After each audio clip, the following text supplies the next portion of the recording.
Welcome, ladies, gents, and our non-binary friends to Spoiler Sleepover, Season 4.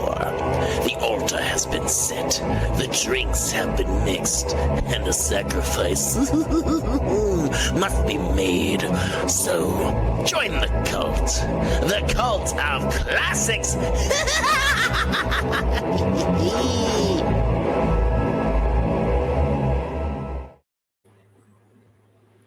Look at this little guy. Oh, Jason Michael's dead. His spinal column has been shattered. He cannot move. What is happening? That's a hand and a half. Oh. I unplugged my light. Oh, way to go. Well, while Jason Michael gets that, we're situated. Welcome back, ladies, gents, and our non-binary friends, to Season 4, Episode 5. What'd I miss? Of the Cult of Classics. 4. This week, we are talking about a movie that came out in 1959. Ooh. Hi, I'm Rob. I'm Jason Michael. There we go. And boy, howdy, am I excited to talk about this one. But hell yeah. Before we do that, let's jump into a little what's been keeping you up at night.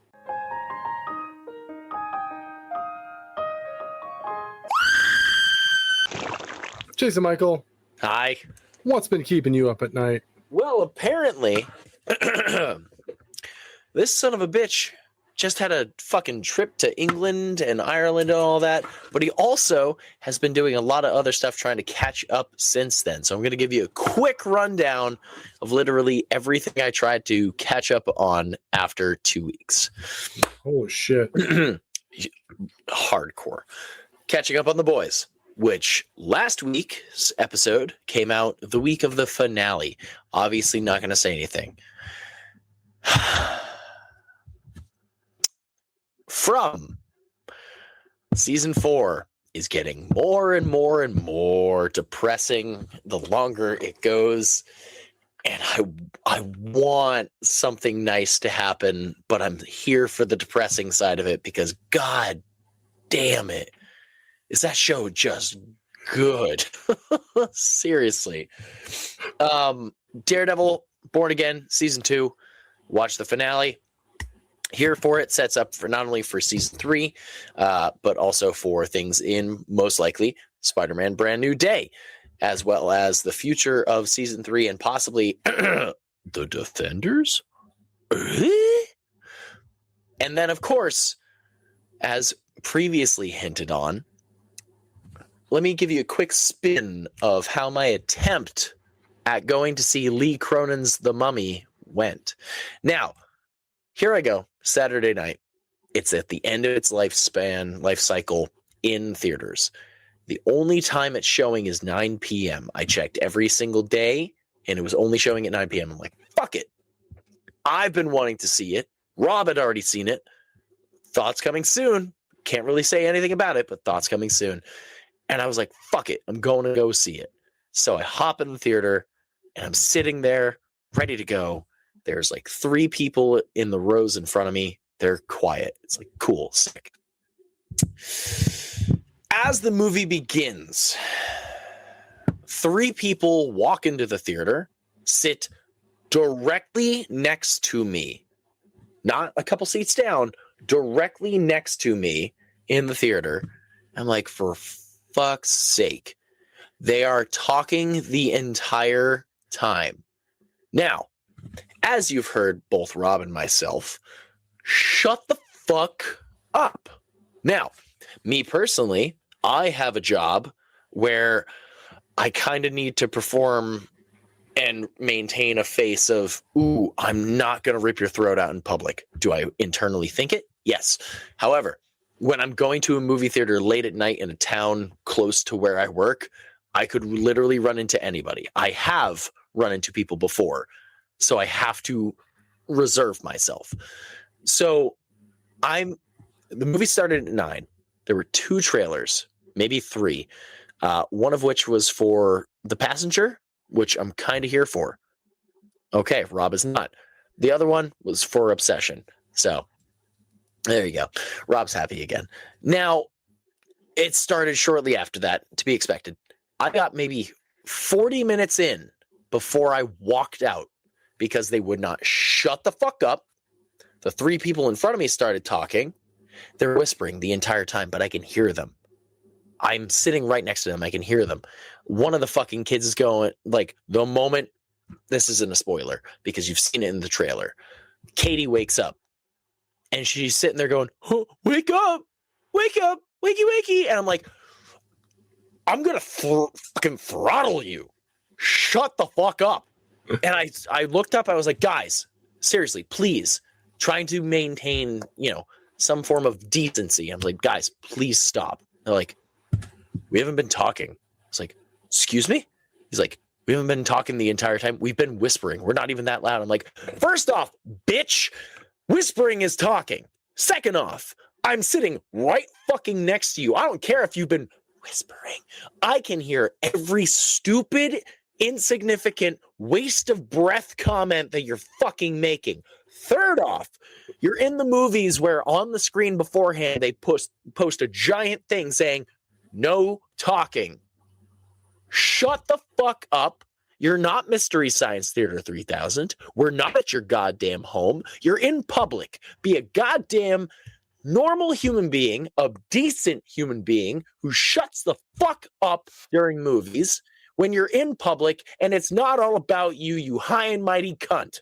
Now, besides all of that, I went back to see it because I walked out of the theater and was like, fuck everybody in there. Because not only did the three people in front of me start talking, the moment we start seeing The Mummy, two random women walked in and going, oh, that's gross.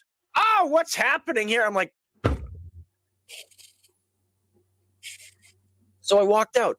I walked out. It was less than 40 minutes into the goddamn 2-hour and change movie.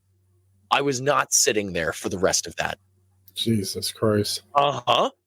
So I left, got refunded, got a free voucher to come back and see any movie. And the woman was so sweet. She was like, I highly recommend coming during the middle of the week. We have less people then. I recommend using it for IMAX. Me knowing damn well I'm coming back to see The Mummy with it. Right. And so I did. I came back. I saw The Mummy, middle of the week. It was fucking packed. Lie. But also not The Mummy. The Mummy wasn't packed. The rest of the theater was packed. Oh, yeah. Mummy, nobody in it until three people, an employee of one of the groups walked in, and then two other people walked in about halfway through the fucking movie. Yeah. I'm not going to go into the actual movie again because episode coming soon. But of course, it wouldn't be this goddamn curse of The Mummy, me trying to watch the fucking Mummy without the moment the movie starts. I'm like, sick. The lights in the house wouldn't go down. They didn't go down for like 15 fucking minutes into this movie. I ran out, went to the desk. I was like, the lights aren't going down in 5. They're not going down. They're like, all right, we're going to get someone on that. Again, the woman who was an employee in front of me, she's like, I'm texting somebody. I'm calling somebody right now to turn the lights down. I was like, But eventually, lights went down. Other couple came in and they were quieter than the other group. But I was, at this rate, it was the last day it was going to be in theaters. I wasn't going to be able to see it again. So I had to fucking not throttle two people to the right of me every time he was like, it's like, nothing's funny. Shut up. Tell her to shut the fuck up. Shut up. Folks, everywhere out there, in the listeningville, in the watchingville, if you go to a movie theater, please, don't say anything. Don't talk. You don't need to say anything. If there's a funny moment, fine, laugh. That's great. You don't need to have a commentary with the actors on the screen. They can't hear you. You don't need to make your own Mystery Science Theater 3000 episode. You're not them. You're not stuck in space. You're not two robots on the fucking satellite of love. You're an asshole. You're a plain, flat out waste of fucking space. If you go to a place with other people and you decide to make it all about your selfish, ignorant ass self. So, folks, as the summer months approach, do us all a favor. You go to see that new summer blockbuster, shut the fuck up and enjoy it. Now, Rob, what's been keeping you up at night? Well, if you want to hear a very similar rant, please subscribe to our Patreon and go watch the beginning or the entirety of my Movie Speed Monday on Obsession, because I had a very similar event happen. And fuck hell. I sent you a text when I went to go back for The Mummy, and there's more stuff that's so useless. But I thought when I was in high school, douchebags driving loud cars and revving them up in parking lots on a Tuesday evening in a movie theater parking lot and just like peeling in. I thought that was just me in high school. Nope, there's still idiots stuck in that mindset, whatever. But yeah. Well, what's been keeping me up at night? No. Good. There's no room for people to do that at the theater I go to. So what's been keeping me up at night? On Peacock, I have been watching the Gilgo Beach Killer. It is a docu-series, 4 episodes. If you decide to watch it, I'm giving you pre-warning, they're a movie per episode. They're over an hour each. Now, wildest thing about this, I never heard about this serial killer. I know a lot about serial killers because I am interested in this stuff. And this was new to me, and it's a wild case. I don't want to give away too much because I highly recommend watching this. It's very well done, very well put together. But there is the case started in like maybe the 70s, maybe the 80s, but they didn't catch the dude until like 3 years ago. Yeah. Dude, this shit is fucking wild. It's like if somebody came out saying they caught the town that dreaded sundown killers. Shout out to Patreon. But yeah, so it's the Gilgo Beach Killer. And the first time I saw it, I was like, dildo? And I was like, no, that says Gilgo. And then my fiance walked in. I was like, do you want to watch this? She was like, the Gigolo Beach Killer? And I was like, no. I was like, I'm glad we both misread that. And she was like, oh, this is Gilgo. And I was like, yeah. And I was like, I like Gigolo Beach Killer way better. But we have not called it by the right name the entire time we've been watching it. We just keep calling it different things. So good. Yeah, it's on Peacock. Highly recommend it. Really good. Very well done, especially for a docu-series. It feels like the docu-series recently have been getting kind of shitty. Like they're zero effort or at least like zero. I don't know. It's like the people who are making them have never read a fucking book a day in their life. And they're like, even with this one, they were like, but he was a family man. And I'm like, John Wayne Gacy was a fucking family man. He was a fucking governor.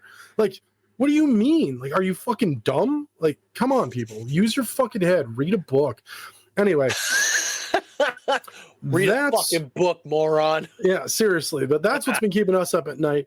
Are you a silent and well-behaved and well-raised person that goes to the movies, or are you a useless waste of space? I would recommend not letting us know if you're a useless waste of space, because we will rip you a new one and then block you. Have you watched the Gilgo Beach Killer? What are your thoughts? Let us know what's been keeping you up at night. You can hit us up on our Instagram, Facebook, Threads, or if you really want to have a fun chat with us, please hit us up on our TikTok and subscribe to our Patreon at patreon.com/spoilersleepover-podcast. I'm getting just more mad thinking about that fucking interaction at the goddamn theater. Well, let's get into something that makes us both happy. Sweet! Squiggly little things going in and out of our ear holes, our earworms. Jason Michael, what has been consensually, slowly easing itself in, like basically just the tip at this point? Once you guys get to know each other a little bit better, you'll allow it to go all the way in. What have you been listening to this week? I hate you so much. You're proud of that. You didn't even give it a beat. You started laughing immediately. God, I hate you. I want everyone to know, too, these are off the cuff. I don't write these down or anything. I just fucking wing it. I believe it. Well, as advertised previously in last week's episode, Jason's been doing a lot. Not only did he go to a different country, he also had to catch up on a bunch of shit while in different country. And then once he came back, but he went to a show in a different country. He also went to a show the day before he flew to a different country. Your boy, hi, that's me. I'm your boy. Went back down to Massachusetts to the MGM Theater in Boston to go see not only Death Clock again, but for the very first time, and I had no sway in this. And all of a sudden, hearing them for the very first time and watching the show, bro, Amon a fucking Marth. The Baby Clock tour from 23, that was cool. Don't get me wrong. Amon Clock tour fucking fits. Baby Metal and Death Clock, not so much. Amon Amarth and Death Clock fucking fits. Yeah, dude. Not only did I listen to the playlist I set up for Amon Amarth MGM, sorry, in Boston as a playlist. So I've been listening to all the songs that they've played. I'll eventually get to the rest of their discography. But a fun little tie-in, Death Clock just re-released, remixed, remastered their Death album, their very first Death album. Oh, shit. With better sounds, better quality of instrument, like fucking strings section and operatic section happening in some of the songs where I'm sitting there, I'm listening on my drive home actually from your bachelor party. I was like, I don't remember Awaken being so versus just a punch you in the face about a fucking lake troll. It was so good. So Death Clock, Amon Amarth, by God's fucking will, I will see Amon Amarth again. And hopefully Death Clock will be back again because they're just a tremendous show. Even with technical difficulties, they are a tremendous show. So nice. That's what I was listening to before I went to England and saw Ninja Sex Party. They played a brand new song off their album that has not come out yet, by the way. Comes out this fall. Rob, what have you been listening to? Well, one of my all-time favorite bands released their first studio album in like 10 plus years. It's been a long time. Hell yeah. These guys right here, Saddest Landscape, just released their new album Alone with Heaven, and they have not changed a bit, but also have like built onto their original sound. This album is literal perfection from start to finish. It is a constant flow of music, so like the songs like go into each other, and the last song loops into the first song so well that my first listen through, I was unaware until I hit track 3 that I was like, oh shit, I'm on my second listen of this album. And I was like, that's fine. Like, I was like, I'm going to listen to this again. So yeah, I listened to it after I was leaving, or I listened to it on my way and leaving, getting my Touche Amore tattoo. And I was just like, this is the best shit. It is so fucking good. I have actually been chatting with the guys on Instagram. They have a show coming up. They haven't announced where yet to the public, but I got the inside scoop, and I'm not announcing it because they asked me not to, but I'm really excited. I was in my 20s the last time I saw them. Like they rarely play shows. Obviously it's been forever since they've released music. So like, this is huge and they're coming close. So like, I'm going 100%. I'm very excited. This album is amazing. If you've never heard of the Saddest Landscape, highly recommend checking them out. They don't have a bad album. Just be prepared for a lot of screaming and very emotional lyrics because those dudes have been hurt. But yeah, Saddest Landscape. It's good stuff. Well, does sound sad. It's good stuff though. I have a flag of one of their albums on my wall over yonder. I believe you. I fucking love these dudes so much. But let us know what's been squiggling in and out of your ears this week. Have you been a fan of Amon forever because they've been around forever like me? Or have you just discovered them? Do you like Death Clock? And if you don't, why are you listening to us? And do you know the Saddest Landscape? Fucking God. Yeah, seriously. Do you know the Silence Landscape? Do you like them? Well, let us know what you've been listening to. We want to know. Trying to introduce me to some new music. Definitely introduce Jason Michael to some new music because he needs it. I might take your suggestion. Yeah. Well, let's jump into our final segment.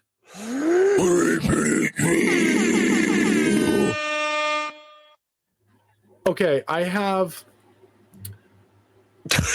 That's a great start. Hear me out. When I found out about this, I got probably overly excited, like way too excited. Uh-oh.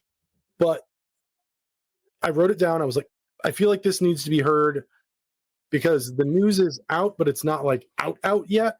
So I was like, and then I thought about it more and I'm like, no, this needs to be fucking heard because this is amazing. And this is going to be a bit of a longer one. So there's a movie coming out called Last Chance Motel. Have you heard about it? No. It is written, directed, and starring Danielle Harris and Scout Taylor Compton. Hot dog. They've written it together. They are directing it. They've directed it together, and they are both in this movie. And this is the best part about this. Oh, I have goosebumps. All right, this is good news. We get the return. Heather Langenkamp is in this movie. Dude, she runs the fucking hotel. Yep. I wasn't expecting it to happen, but I wasn't expecting Heather fucking Langenkamp either. So she is her character. She showed up to a horror convention as the character. She was introduced as Heather, walked out on stage, said, she can't make it. I'm here. She's this trashy motel owner. She played the role. She's keeping the role. Hell yeah. Dude, unbelievable. Now, this is where the little bit more comes in. God, I have the premise for the movie. I fucking love Heather Langenkamp. Like, who doesn't? Oh my God. Like that's our Nightmare on Elm Street final girl right there. And Jesus Christ, does she come back stronger than fucking ever. It's like don't get me wrong, Jamie Lee Curtis did a great job, but it's like if fucking Jamie Lee Curtis came back and was like a little bit more level-headed about shit. Yeah. But she wasn't. No, and I'm still gonna rewatch those movies over and over again.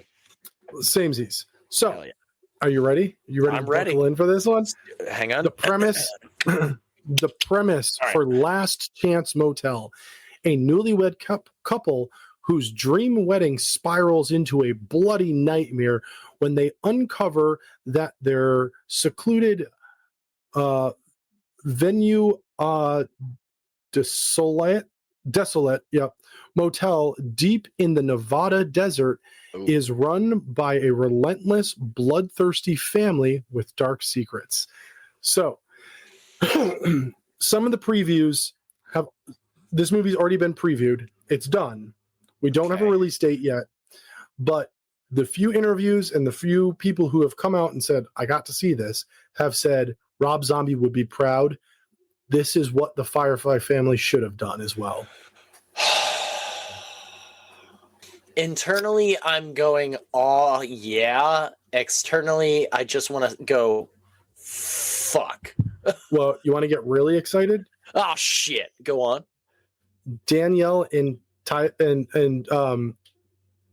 Taylor Compton. Scout are the couple.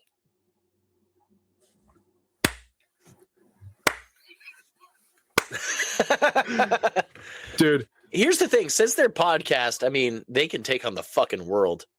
Dude, their podcast rips too. I love the fact that they started with we know horror, we do horror, we're going to talk horror, we're going to get horror guests on.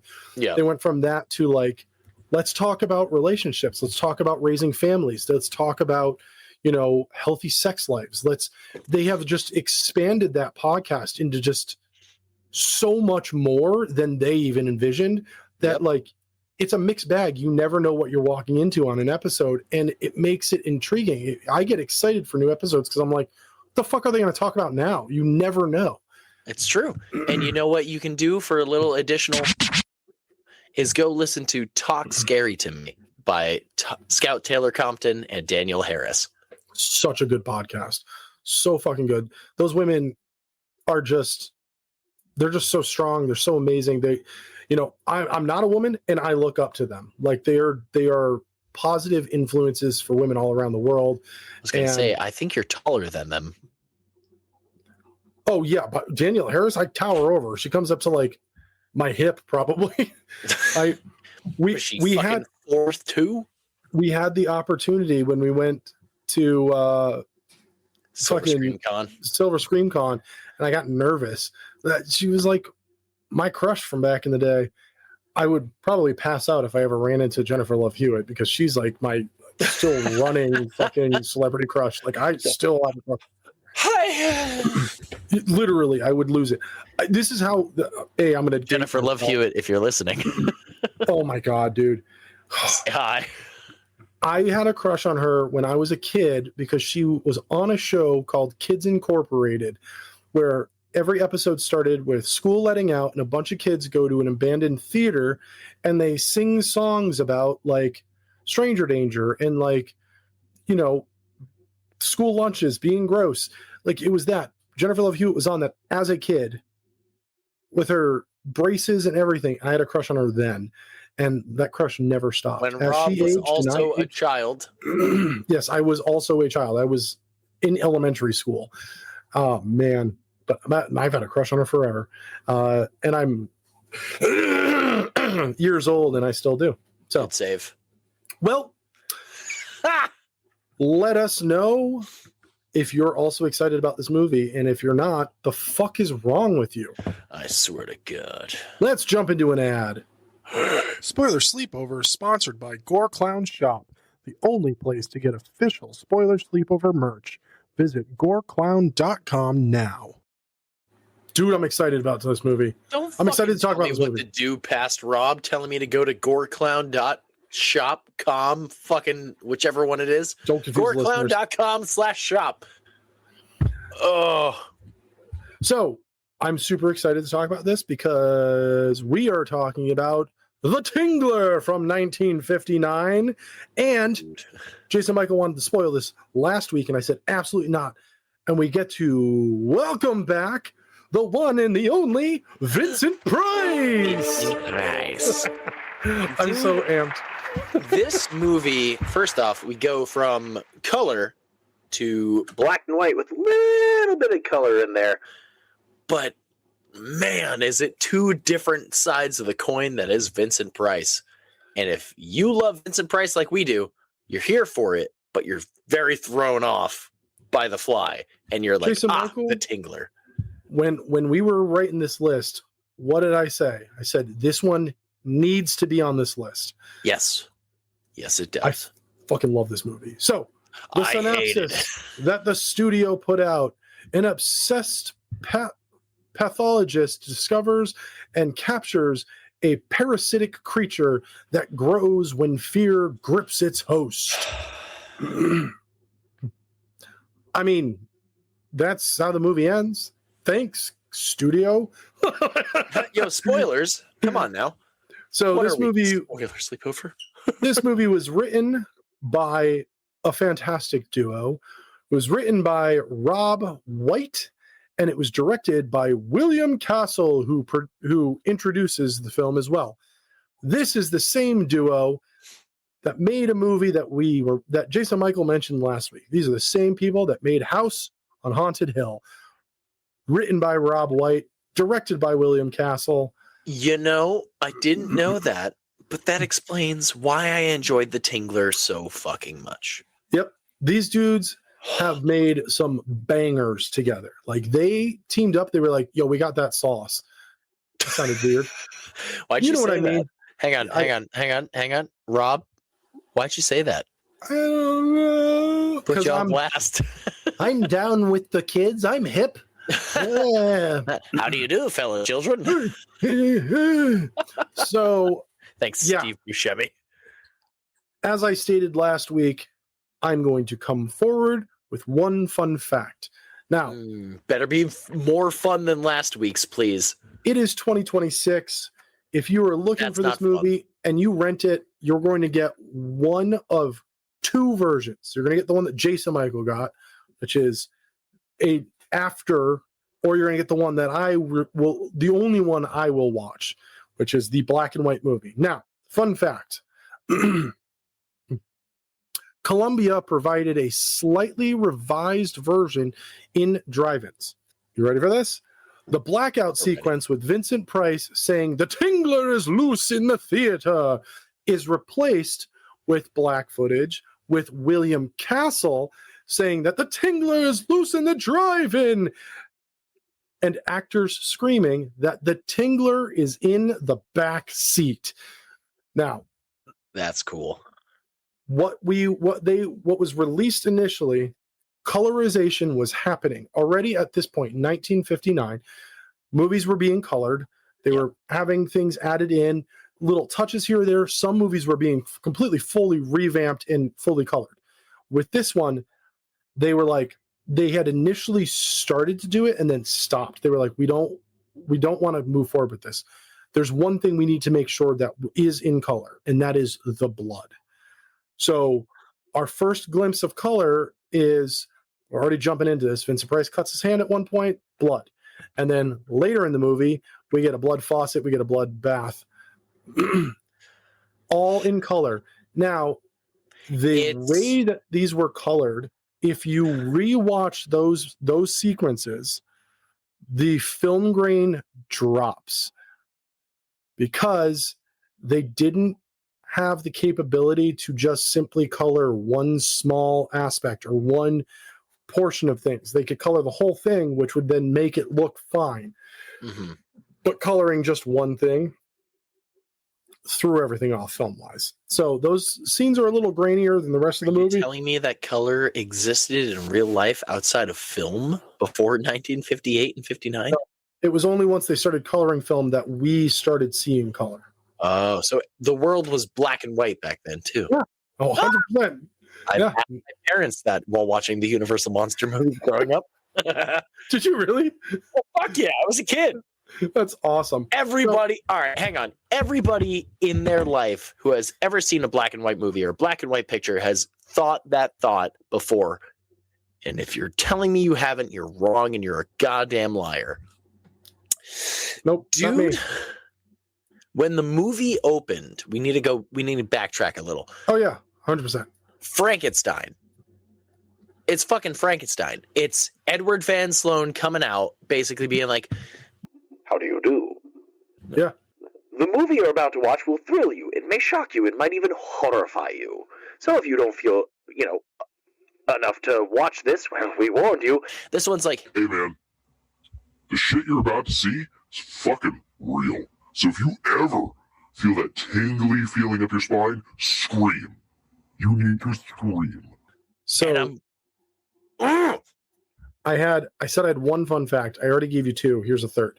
Bitch! That warning was put at the beginning of the movie because every theater that showed this movie, the seats were retrofitted with electrodes. Hell yeah. So when there were moments of fear that a character was feeling, the chairs would tingle. So they would feel it. So it was one of those like, hey, you might feel this. Some people might feel an electric shock or a tingling. That's because they were actually fucking feeling it, because they had rigged the seats up. They had people running in fear out of the theaters because some people going, they weren't warned. So they were genuinely terrified. That's incredible. Beautifully amazing marketing. Now, in the movie, we're jumping all around this just because there's so much stuff that's fun. The blackout scenes, there are 2 blackout scenes in the movie where the Tingler gets loose in a movie theater. Those blackout scenes are when the seats were ramped up. So the theater fell into complete darkness. Any guiding lights that the theater had, they were advised no. So pitch black, dark. No guiding lights, no emergency lights. And you are feeling things tingle in your seat. So it's really cool that they didn't just build a movie that potentially could be frightening, they made sure that the audience was genuinely terrified. And in 1955 or 59, that's just a wild fucking concept, thought way outside of the box. I mean, we even, House on Haunted Hill, we've get similar warnings. I mean, it's just, this movie's fucking fantastic. I love everything about this.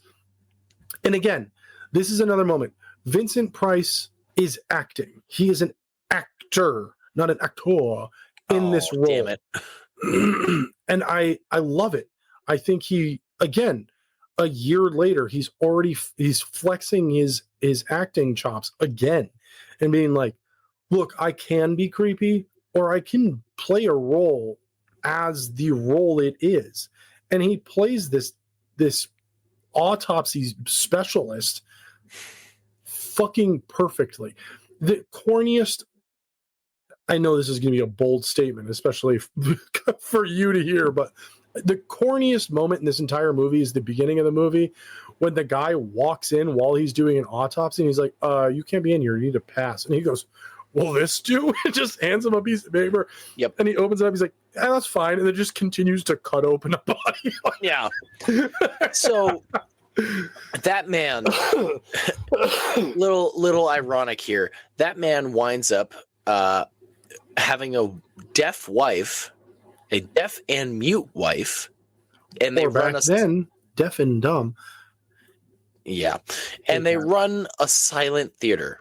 Little ironic, but hey, dude. When we talk about different characters of Vincent Price, when he goes from The Fly to, hey, I want to bang my sister-in-law, to, hey, let's scare the shit out of this deaf and mute chick until she's about to die to get this tingler sensation because it's a creature. They show you x-rays of something crawling up the spine of someone that was terrified before they died and then it cracked their spine in two. There's something living inside of all of us right here, right now. If you feel the urge to scream, please do so. Yeah, we get fucking 59. What? There's a lot of foreshadowing in this movie too, which is awesome, but there's also a lot of misdirect. Yeah. So we get the information that some people who die of fright, their spines are snapped, broken, whatever. Mm-hmm. But there are other people who have died of fright, who died screaming, and they're fine. So we get that little, okay, so there's clearly something going on. We're introduced to this guy. He asks for a ride home. How the fuck did he get there in the first place? Meets the wife.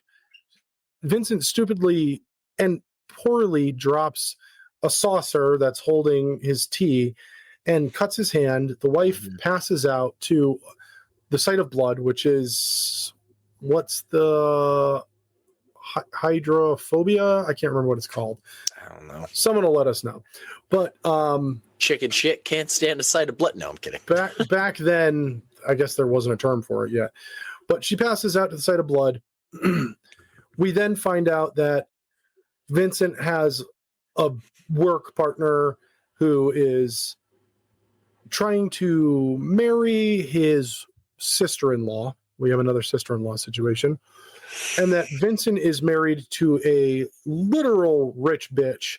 She is horrendous. She is a hoe. By every stretch of the imagination. I love how they're both very aware of it too. And he's just like, I could kill you.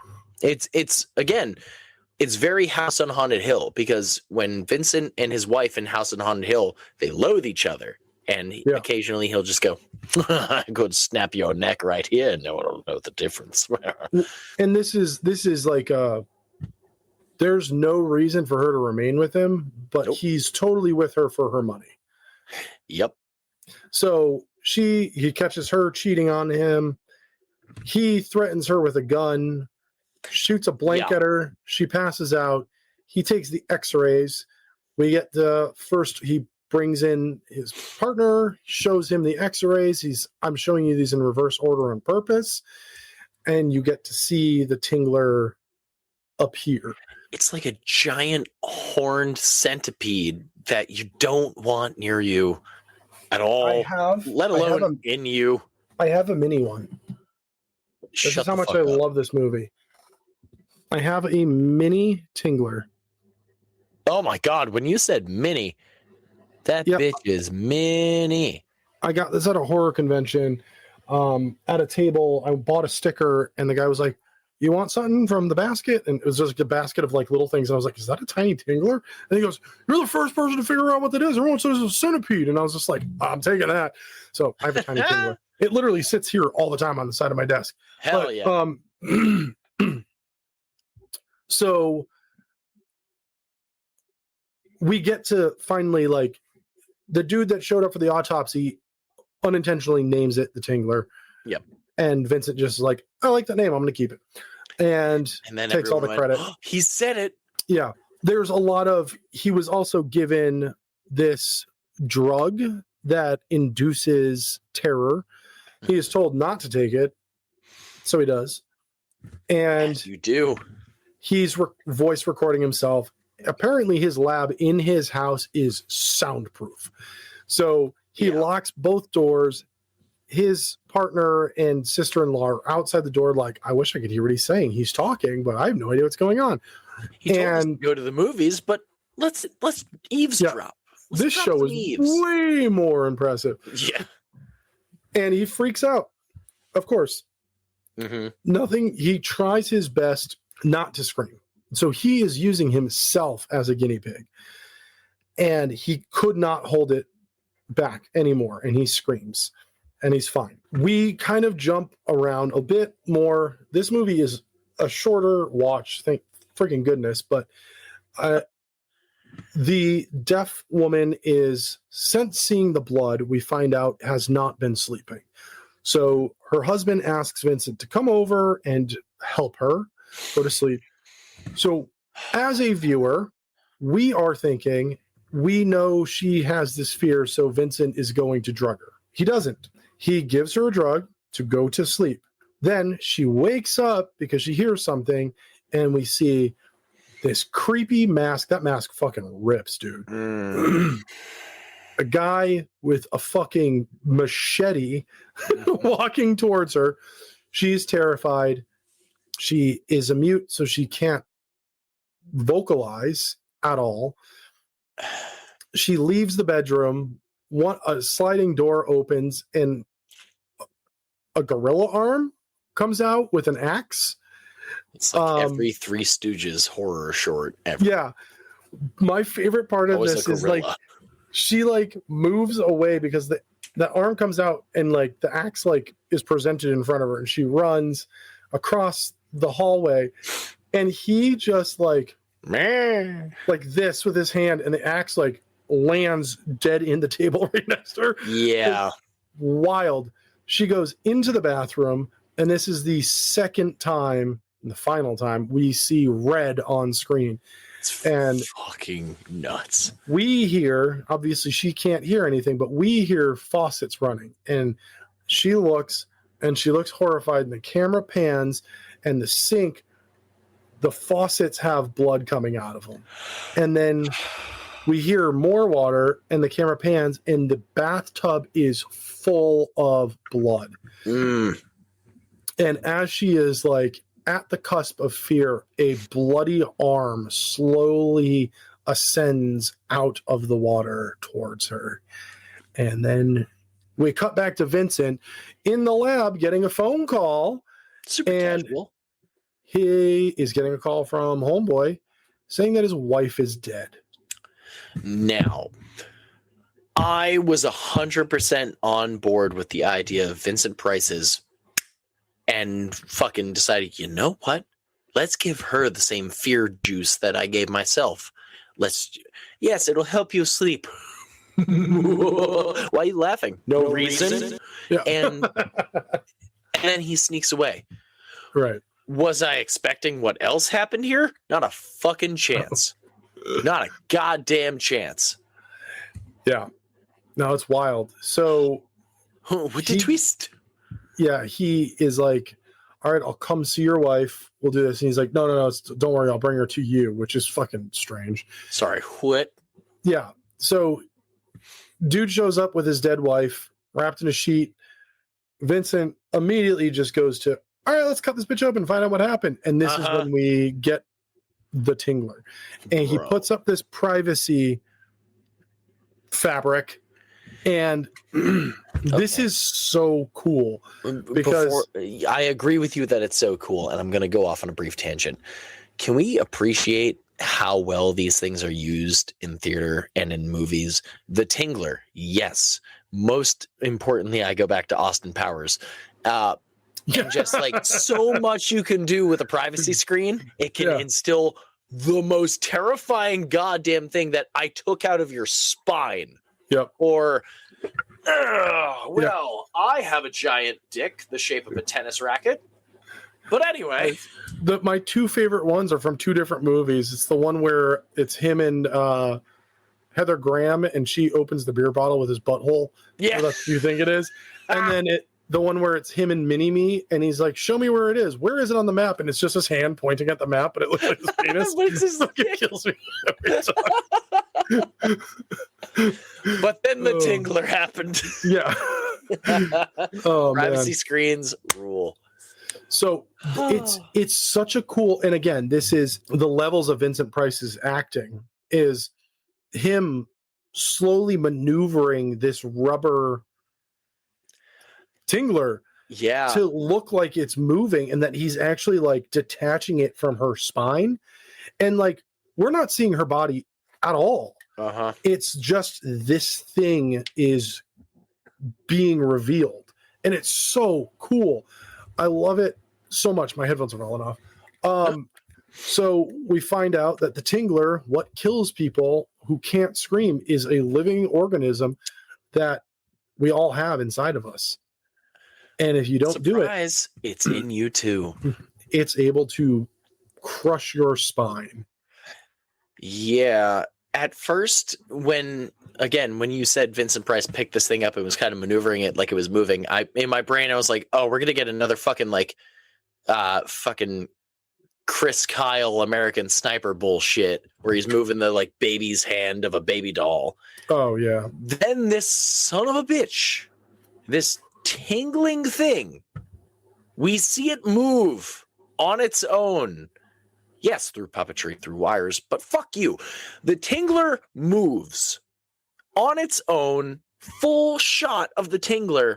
And for 1959, I was sitting there going, yes. Yeah. This is all I've ever fucking needed, and I'm here for it. It's so good. Incredible.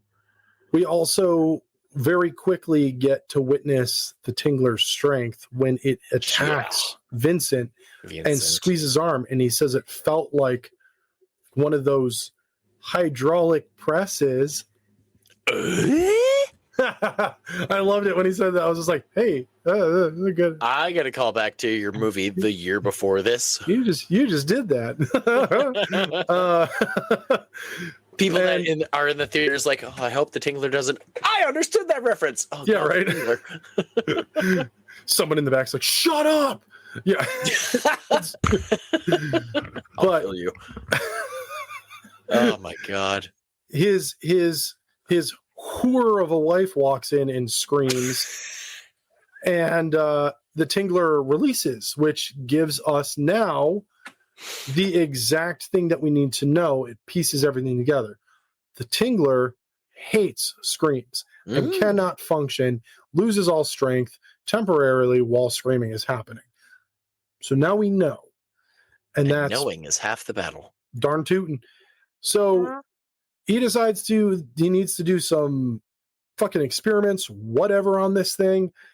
And fucking everything just goes south so fast. They put the Tingler in like a little rat trap or a squirrel trap, where you like put peanut butter in the middle of it. It runs in one end, knock the thing down, and it closes on both sides. That's pretty much what they put the Tingler in.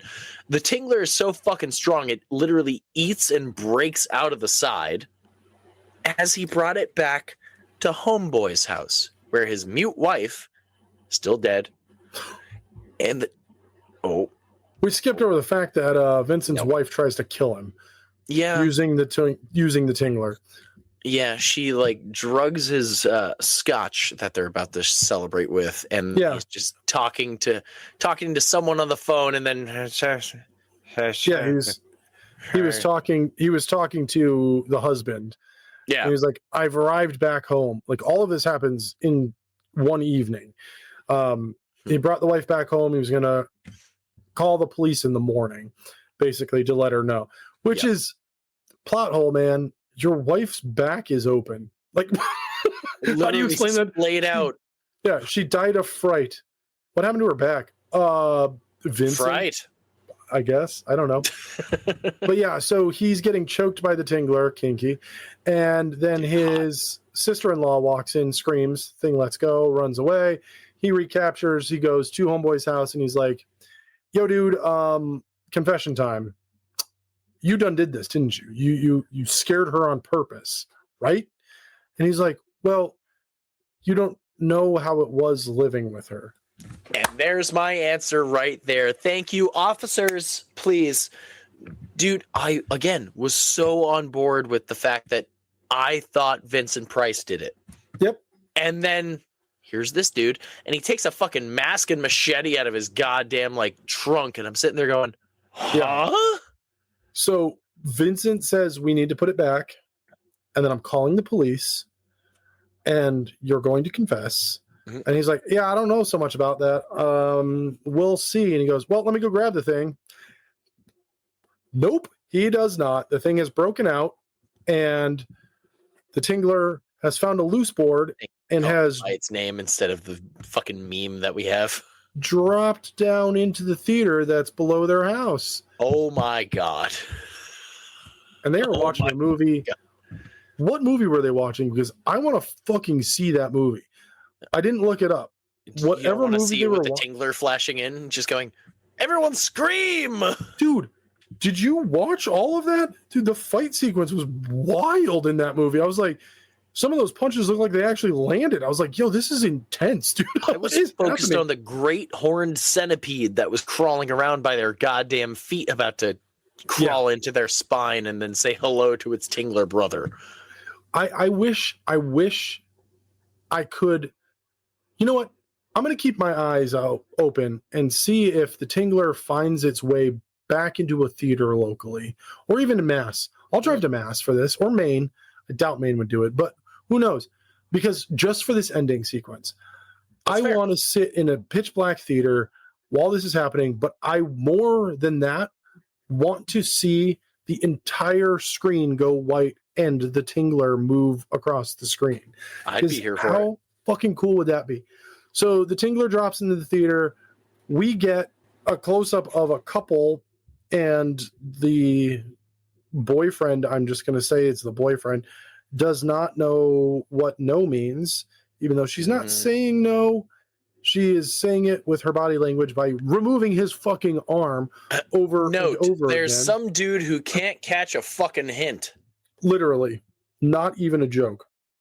But weirdly enough, I'm gonna do this live. That guy looked a lot like the scientist, the husband from The Fly. And I'm really curious. He came back, got his head and arm squished. He came back perfectly fine. He's trying to find his own new way in life, and he just can't take no. This guy, holy shit. That actor's been in a fuck ton of shit. This is honestly, wild.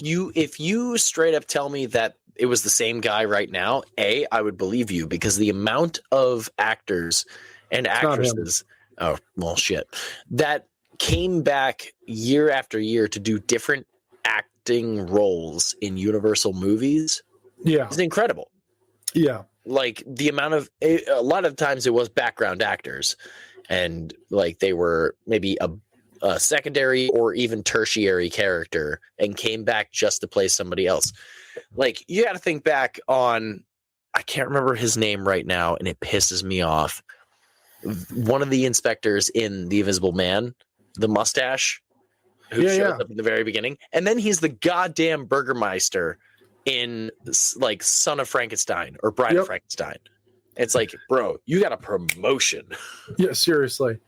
Well, the Tingler drops into the theater, and then this is when we get the scenes that I mentioned. We get the top of the episode where the theater goes black. We are warned by Vincent that the Tingler's loose in the theater. Anyone in 1959 who was lucky enough to be in a theater got their butt cheeks shocked. And yeah, the Tingler is captured. The Tingler is replaced back into the dead wife's back. Vincent goes, okay, dude, now it's time for you to turn yourself in. And he pulls out a gun and he's just like, yeah, I'm not doing that. And he goes, okay, cool. Well, I'll just call the cops when I leave. And he leaves. Like, the guy doesn't shoot him or anything, which I was like, Shit. okay, that was a hollow threat, apparently. And that's the Tingler.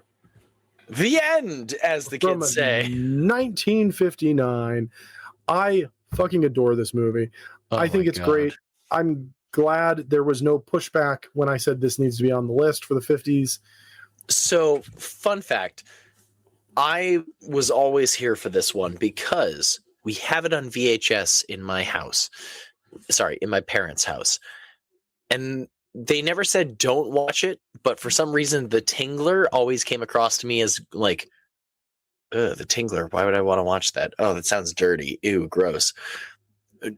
And for some reason, I don't know, it just never came on my radar. But I was like, I've always wanted to see it. Like Dr. Giggles. I don't know what the fuck it's about, but I really want to watch it. It's not great, but it's a fun watch. Shit. But the Yeah. Tingler.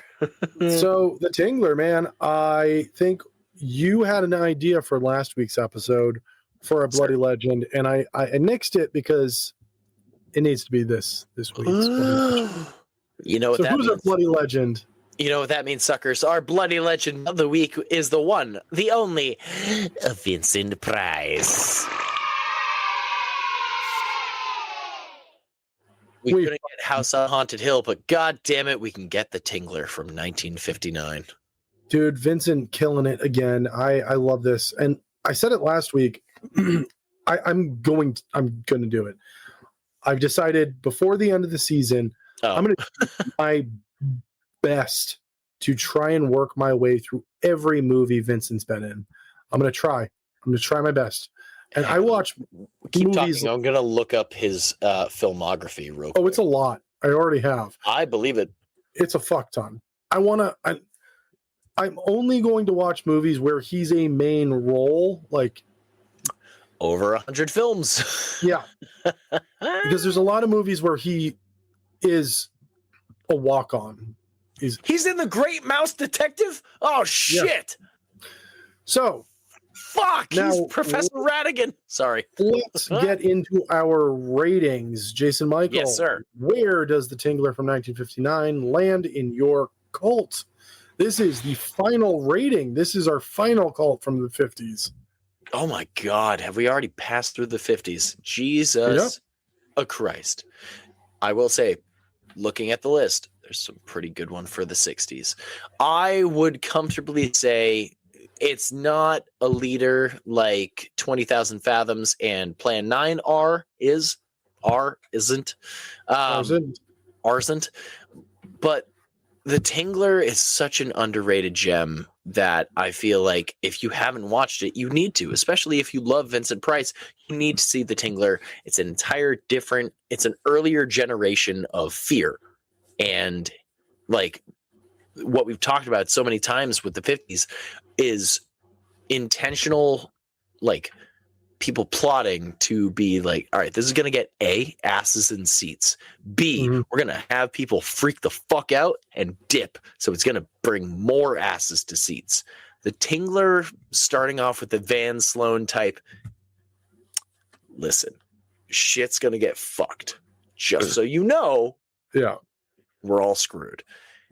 The moment I saw this, I went, oh, fuck, yeah, this is going to be awesome. And I'm not wrong. It's not a leader, but it's a solid 9 for me.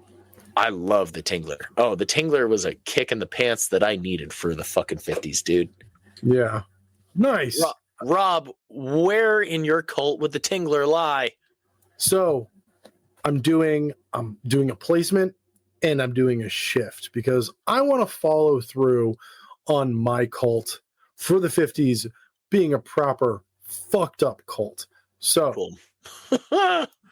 I love this movie. I told you it needed to be on here. This is a fucking 10 for me. We have Cool. You ready for the shift? That's not gonna fucking make sense, but you're gonna be like, wait, what? So my cult for the 1950s has 2 leaders. That's right, 2 leaders. The Beast and the Tingler are the leaders of this cult. My shift, I have put them up as a sacrifice. I am sacrificing them. Jesus. Yep, off with them's heads. I have sacrificed them. That is the sacrifice. So my leaders for the 1950s. We need sound effects now for all 3 of these roles. I feel, especially if that's how we're dealing away with fucking movies. Fuck With their heads. So my leaders for the 50s, the Beast from 20,000 Fathoms and the Tingler. Yeah. My cult members, the Fly and Plan 9, and my sacrifice is them. How fucking shocked are you that I didn't kill Plan 9? I mean, I feel like you came around to it. I was shocked you killed anything or sacrificed anything because, like, this is the reason this episode is going to go a little bit longer because technically we're at the end of the 50s. We do still have over on patreon.com/spoiler sleepover podcast. We have Jason Michael Gets Learned. Hi, that's me. I'm Jason Michael. I get learned with a thing from another world. That's right. Now, for the public release, we've talked about The Beast from 20,000 Fathoms from 1953, Them from 1954, Plan 9 from Outer Space from 1957, The Fly from 1958, and The Tingler from 1959. Good progression in years. I didn't know we were just going to off one. You don't have to. We're running our own cults, man. I mean, you're not wrong. I am going to sacrifice a movie every decade. One movie will be sacrificed, maybe more. That one will be sacrificed. That worries me. So, I mean, as of right now, then my cult lies with 1953's The Beast from 20,000 Fathoms and 57's Plan 9 from Outer Space as the top dogs, the leaders of the cult, followed up by 3 members of Them from 1954, The Fly from 1958, and the Tingler. Tingler's like up next for the promotion from 1959. He's got the robes. He's like, come on, you son of a bitch. Dude. Oh, all right. So I know I said this in the beginning of Beast from 20,000 Fathoms. I'm so glad we're watching good movies. I'm so glad we're not waiting with bated breath to just go, next week's going to suck, isn't it? We're watching good movies for the most part. Oh, yeah. I know there's some movies on here that I'm looking at like, ooh, I don't know how that's going to go. Or, ooh, I know that's not going to go great. And dude, so far, here for it. Yeah. The 50s has been an excellent decade. So here is a preview. If you've been on the fence about joining our Patreon, I don't know why. Join our cult? You literally get weekly content. Stuff you're not going to see anywhere else. You might get a little tease on our socials from time to time. But you're wondering, hey, you were doing decades for Jason Michael Gets Learned for the cult on Patreon. Why aren't these landing on the public rating for these cults? Because there is a Patreon cult being built. All of the movies will not get placement until we have completed all the movies. And then for those who are subscribed to the Patreon, you'll get to join us for a very special event where we do a tier of all of these, and Jason Michael and I battle it out together for the cult of Patreon. No solo cults anymore. We will be building the cult together. We're going to make a cult. We're going to make a cult. Patreon. So .com/spoiler sleepover podcast. join us over there. You get weekly content and so much more. God well, the 50s were great. I'm very excited to jump into the 60s. I am too, but there's also a part of me that's sitting there going, God damn it, the 50s are my happy safe space, if you will. And the 60s are wild. The 60s, not It's that far off, but it's a wild card of a fucking decade, man. They it's did the some wild goddamn West. And Rob, next week, once we enter the 60s, we are talking about a movie from 1960, starting it off nice and strong. hell to the yeah. Woo! Well, suckers. Party lights on. Let's go. Yeah. I noticed you were having your own bit of rave there. Let's go. Oh my God, I don't think I've ever seen Rob not in like a heavy metal format. Him in like an EDM show is a weird thing to imagine. Now, folks, as we said totally at the beginning of this episode and not through editing in any way, is my name has been Jason Michael. And I've been Rob. And All that was hail the our 1950s. chicken overlord. And until And next week. Until next decade. No, way better. Sleep tight, suckers. The tinglers in your house. in your home. It's in your house. It's in your house. We don't plan our outros, but we were going the same route. It's in your butt.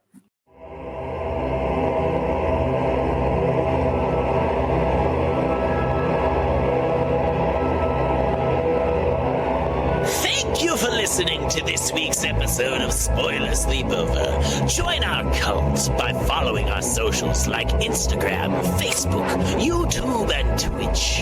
And for more offerings like this, follow us on Patreon at patreon.com/Spoiler Sleepover Podcast.